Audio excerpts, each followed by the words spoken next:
Hello दोस्तों, नमस्कार। आप सभी का स्वागत है एक बार फिर से आपके अपने YouTube चैनल मैथ इजी है पर। और मैं हूं आपका दोस्त धर्मराज। साथियों, पिछले वीडियो में हम लोगों ने विभिन्न प्रकार की भिन्नों की तुलना करना सीखा कि कौन सी भिन्न कैसे बड़ी होती है, कैसे छोटी होती है। तो आपके समझ में अच्छी प्रकार से आ गया होगा। आज हम उसी पर आधारित भिन्नों की तुलना पर आधारित अच्छे अच्छे प्रश्न सॉल्व करेंगे जो कि विभिन्न परीक्षाओं में पूछे गए हैं। तो आइए शुरुआत करते हैं। हमारा सबसे पहला क्वेश्चन है कि सबसे बड़ा भिन्न निम्नलिखित में से कौन सा है।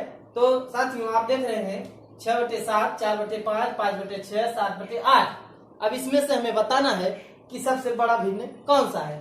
तो सबसे पहले हम क्या करते हैं, देखते हैं कि अंश बराबर है क्या, नहीं है, हर बराबर है क्या, नहीं है। तो अब तीसरे नंबर पर हम देखते हैं अंतर समान है क्या।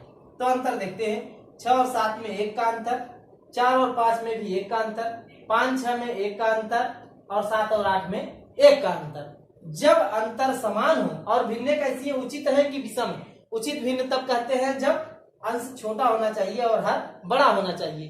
तो इसमें यह चीज फॉलो हो रही है, अंश छोटे हैं और हर उससे बड़े हैं अंश से। तो जो भिन्न देखने में ऐसी कंडीशन में जब अंतर समान हो और भिन्न उचित हो, तो जो सबसे बड़ी भिन्न देखने में होगी वही सबसे बड़ी भिन्न होगी। तो ये 7/8 हमारी क्या हो जाएगी, सबसे बड़ी भिन्न हो जाएगी। आप देखते ही इसको टिक देंगे, ठीक है। अब आइए देखते हैं दूसरा नंबर क्वेश्चन, सबसे बड़ा भिन्न निम्न में से कौन सा है। तो इसमें भी देखते हैं अंश बराबर नहीं है, हर बराबर नहीं है। अंतर यहाँ पे 2 का है, यहाँ पे 3 का अंतर है, यहाँ पे 4 का अंतर है, यहाँ पे 2 का अंतर है, यानी कि अंतर बराबर नहीं है। जब अंतर बराबर ना हो और हमको बड़ी भिन्न या छोटी भिन्न प्राप्त करना हो तो हम क्या करते हैं, अगर बड़ी भिन्न हमको निकालना है तो हम दो भिन्नों का कंपेयर करते जाते हैं। कैसे? क्रॉस मल्टीप्लाई करके। तो देखते हैं, 1 5 5, 3 दूनी 6, यह भिन्न बड़ी हो गई। अतः अब ये छोटी भिन्न हम छोड़ देंगे क्योंकि बड़ी भिन्न प्राप्त करना है, इसलिए अब इसमें कंपेयर कर लेते हैं हम। 2 7 14 और 3 5 15, यानी अब ये बड़ी हो गई 15, इधर 14 ही हो रहा है तो इसको छोड़ देंगे। अब इन दोनों में तुलना कर लेते हैं, 3 5 15 और 3 7 21, ये बड़ी हो रही, तो ये भिन्न बड़ी हो गई और ये छोटी हो गई, इसको छोड़ देंगे। तो हमारी सबसे बड़ी भिन्न कौन सी होगी, यही 3/5 हमारी सबसे बड़ी भिन्न हो गई। आइए देखते हैं दोस्तों तीसरा नंबर क्वेश्चन क्या कहता है, न्यूनतम भिन्न कौन सा है। न्यूनतम मतलब छोटा। तो छोटा ज्ञात करने के लिए अंश तो बराबर है नहीं, हर भी बराबर नहीं है। तो अभी एक चीज ध्यान दीजिए दोस्तों, इसमें ऐसा दिख रहा है कि भिन्न कर सकती है एक दूसरे से। तो हम पहले काट करके छोटी कर लेते हैं इसको। तो ये कट जाएगी 6 से, 6 दूनी 12, 6 त्रिक 18, ये हो गई 2/3 और पंक्तियां 15, 5 एकम 5 और 1 बचा 15, पंक्तियां 15 और ये 3/13 हो गया। 17 चौको 68, 17 चौको 17 एकम 17, 17 चौको 68 और ये 19 छक्का 114, 19 छक्का 114, तो हो गई दोस्तों 1/6, यानी हमारे भिन्न हो गई 2/3, 3/13, 1/4 और 1/6। यहाँ पे अंतर तो समान है नहीं, 3 13 में 10 का अंतर, 2 1 में 1, 2 3 में 1 का अंतर। तो हम क्रॉस मल्टीप्लाई करके ही देखेंगे, जो छोटी आएगी उसको लेते जाएंगे, जो बड़ी होगी उसको हटाते जाएंगे। तो यहाँ पे 13 दूना 26, 3 त्रिका 9, यानी कि ये भिन्न छोटी, 3 त्रिका 9 ही हो रहा है तो 26 हो रहा है, तो ये छोटी है, ये तो बड़ी हो गई, इसको हटा देते हैं। अब इसमें कंपेयर करते हैं, 3 चौक 12, 13 एकम 13, यानी यह छोटी है, यह तो 13 हो जा रही है, ये 12 ही है, तो यही छोटी नहीं, हाँ यही छोटी है, ये तो 13 हो गई और ये 12, यही छोटी है, इसको तो हटा देंगे, ये बड़ी हो गई। अब इसका हम देख लेते, तुलना कर लेते हैं, 3 6 18, 3 एकम 3, यानी कि अब ये छोटी हो गई, 3 आ रहा है, इधर तो 18 आ रहा है, तो ये सब छोटी हो गई, यानी कि 19/114, 19/114 हमारी क्या हो गई, सबसे छोटी भिन्न हो गई। ठीक है दोस्तों, आइए देखते हैं अगला क्वेश्चन, ये क्वेश्चन नंबर 9। हाँ साथियों, निम्नांकित भिन्नों में से कौन सा 7/8 से छोटा और 1/3 से बड़ा है। यानी 7/8 से छोटा होना चाहिए, 1/3 से बड़ा होना चाहिए। तो आइए देखते हैं, हम कंपेयर करेंगे, इसको लिख लेते हैं 7/8 और 1/3 लिख लिए। अब इसका कंपेयर करते हैं, ये बीच वाले में से हमें देखना है। तो 7 चौक 28, 8 एकम 8, इधर 28 हो रहा है, इधर 8 हो रहा है, यानी कि ये 7/8 से छोटी तो है। कौन सा 7/8 से छोटा? तो छोटा तो है, देख लेते हैं क्या ये 1/3 से बड़ा भी है। 1 3 3 और 4 एकम 4, नहीं ये बड़ा नहीं है, ये तो 3 हो गया, ये छोटा हो गया इससे, जबकि इससे बड़ा होना चाहिए था, इसलिए ऑप्शन हमारा कट जाएगा। तो देखते हैं दूसरे क्वेश्चन, दूसरे नंबर ऑप्शन में ये 7/8 लिख लेते हैं, 1/3 लिख लेते हैं। अब क्रॉस मल्टीप्लाई करके देखते हैं, तो 24 सत्ते 7 चौक 28 का 8, हासिल बचा 2, 7 दूनी 14 2 16, 168 हो गया।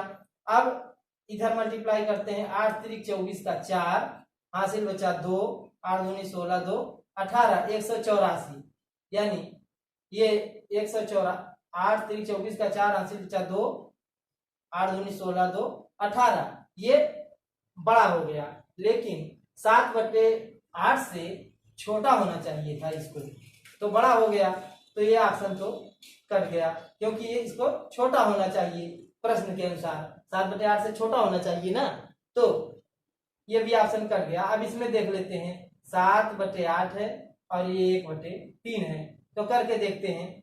12 सत्ते 84 और 11 थे 88, यानी कि ये बड़ा हो गया, ये तो बड़ा हो गया, जबकि 7/8 से इसको छोटा होना चाहिए, तो ऑप्शन भी हमारा कर गया। अब वैसे तो चौथा ऑप्शन सही हो जाएगा, लेकिन आइए चेक करके इसे भी देख लेते हैं। 7/8 और 1/3, तो इसको हम करते हैं क्रॉस मल्टीप्लाई। 7 चौक 28 का 8, हासिल बचा 2, 7 दूनी 14 2 16, और इसको 8 से 8 सत्ते 56, 56 का 6, हासिल 5, 8 एकम 8 5 13, हाँ ये छोटा है, 7/8 से छोटा, 7/8 से छोटा है। क्या देखते हैं, 1/3 से ये बड़ा भी है, 17 त्रिक 51 और 24 एकम 24, हाँ ये 24 से 51 है, ये 1/3 से बड़ा भी है, अतः हमारा ये 4 नंबर ऑप्शन 17/24 ये होगा 7/8 से छोटा और 1/3 से बड़ा। ठीक है, अब आइए देखते हैं क्वेश्चन नंबर 12। भिन्नों 5/8, 7/12, 1/3 और 2/3 में सबसे बड़ा और सबसे छोटा का अंतर क्या है? अच्छा, तो पहले सबसे बड़ी भिन्न ज्ञात कर लेते हैं, उसके बाद सबसे छोटी ज्ञात कर लेते हैं, और दोनों का अंतर हम ज्ञात कर लेते हैं। सबसे बड़ी ज्ञात करने के लिए हमने बताया कि हम बड़ी भिन्न को लेते जाएंगे, छोटी को छोड़ते जाएंगे। तो सबसे बड़ी 12 पंचे 60, 8 सत्ते 56, यानी कि ये भिन्न बड़ी है, तो इसे हम काट देंगे, इसको छोड़ देंगे। अब इसका और इसका कंपेयर कर लेंगे, 5 तिहाई 15 है और 8 एकम 8, यानी कि अब ये बड़ी हो गई, तो इसे भी हम छोड़ देंगे, क्योंकि हमें बड़ी भिन्न निकालना है। तो अब हम इससे कंपेयर कर लेते हैं, इसका 5 तिहाई 15 यहाँ भी 8 और 8 दूनी 16, यानी 16 आ गया, तो ये बड़ी हो गई, यानी हमारी सबसे बड़ी भिन्न कौन सी हो गई? 2/3। और यहाँ पे अब छोटी भिन्न हमें निकालना है, तो आइए इसी प्रकार कंपेयर करके हम छोटी भिन्न भी निकाल लेते हैं। तो छोटी भिन्न के लिए छोटी भिन्न को लेते जाएंगे, बड़ी को छोड़ते जाएंगे। 12 पंचे 60 और 7 8 56, यानी छोटी ये हो गई, ये तो कट गई। अब यहाँ पे 7 तिरिक 21, 12 एकम 12, छोटी ये हो गई, ये कट गई। और यहाँ पे 3 एकम 3 और 3 दूनी 6, यानी कि ये सबसे छोटी हो गई 1/3। तो अब सबसे छोटी 1/3 हो गई, और दोनों का अंतर, तो अंतर कब आएगा? बड़ी वाली में से छोटी वाली निकालेंगे, जब हर यहाँ पे बराबर है, तो 2 में से 1 निकल गए 1/3, यही क्या हो गया? सबसे बड़ी और सबसे छोटी भिन्न का अंतर हो गया, सबसे बड़ी और सबसे छोटी का अंतर हो गया। ठीक है, अब आइए देखते हैं अगला क्वेश्चन। दोस्तों क्वेश्चन नंबर 15, आपको क्वेश्चन यहाँ कार्नर पे भी दिखेगा और हमने क्वेश्चन को लिखा भी है।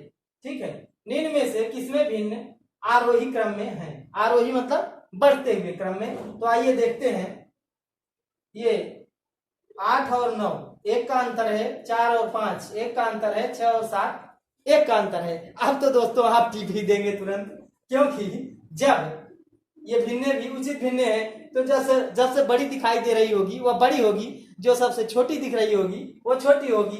तो सबसे पहले छोटा होना चाहिए, तो सबसे पहले 4/5 होना चाहिए, सबसे छोटी हो गई। दूसरे नंबर पे 6/7 हो गई, तीसरे नंबर पे 8/9 हो गई।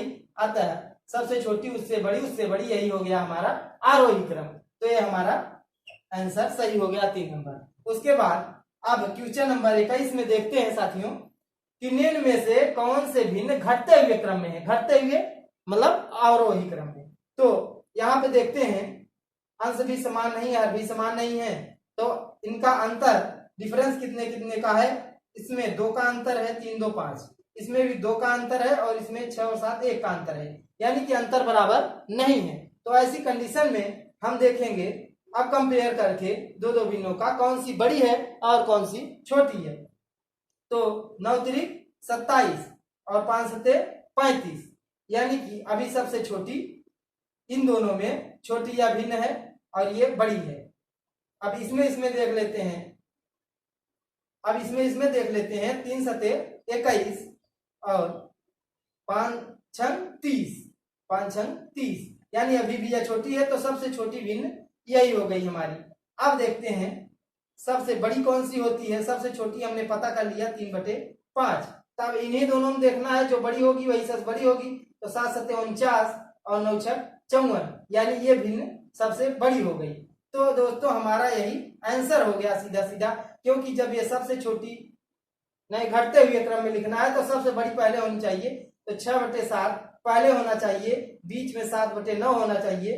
तो इसमें से 6/7 पहले कोई नहीं है, तो इसमें से कोई नहीं हमारा आंसर हो जाएगा, क्योंकि और वही क्रम में हमारी भिन्ने 6/7, 7/9 और 3/5 होना चाहिए। तो मुझे पूरा विश्वास है दोस्तों कि आप लोगों के समझ में ये सारी बातें आ गई होंगी। अगले वीडियो में हम नए टॉपिक के साथ अच्छे अच्छे क्वेश्चन लेकर के आएंगे। तब तक के लिए जय हिंद, जय भारत। हमारे चैनल को लाइक शेयर और सब्सक्राइब करें दोस्तों।